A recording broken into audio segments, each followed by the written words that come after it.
Hi friends, welcome back to Sirisha's kitchen and lifestyle. இன்றைக்கி நம்ம என்ன பார்க்க போகிறோன்னா டேஸ்டியான பீஸ் புலாவ் குக்கரில் எப்படி பண்ணுறதும் பார்க்கலாம்.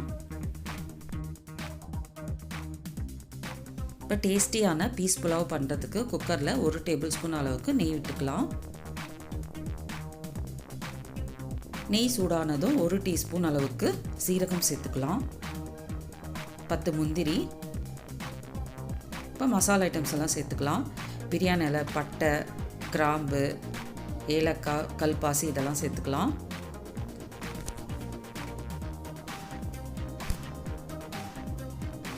ஒரு பச்சை மிளகாவை ஸ்லிப் பண்ணி வச்சுருக்கேன், அதையும் சேர்த்துக்கிறேன். அடுத்ததாக மீடியம் சைஸ் வெங்காயத்தை கட் பண்ணியிருக்கேன், அதையும் சேர்த்துக்கலாம்.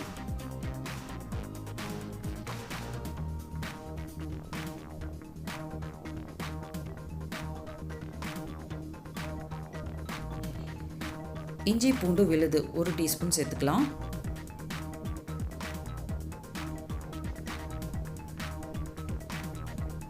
½ கப் பச்சை பட்டாணியை சேர்த்துக்கலாம். ஒரு 2 நிமிஷத்துக்கு வதக்கிக்கலாம். இப்போ பிரியாணி அரிசியை அரை மணி நேரம் ஊற வச்சுருந்தேன். 1 கப் அரிசிக்கு 1½ கப் தண்ணி விட்டுக்கலாம். லைட்டாக மிக்ஸ் பண்ணி வச்சுக்கலாம்.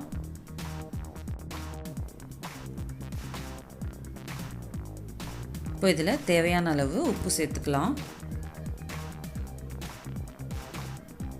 இப்போ மூடி போட்டு க்ளோஸ் பண்ணிவிட்டு 2 விசில் வர வரைக்கும் விட்டுடலாம். இப்போ ப்ரெஷரெல்லாம் இறங்கிட்ட பிறகு திறந்து பார்க்கலாம். சூப்பரான பீஸ் புலாவ் ரெடி ஆகிடுச்சு.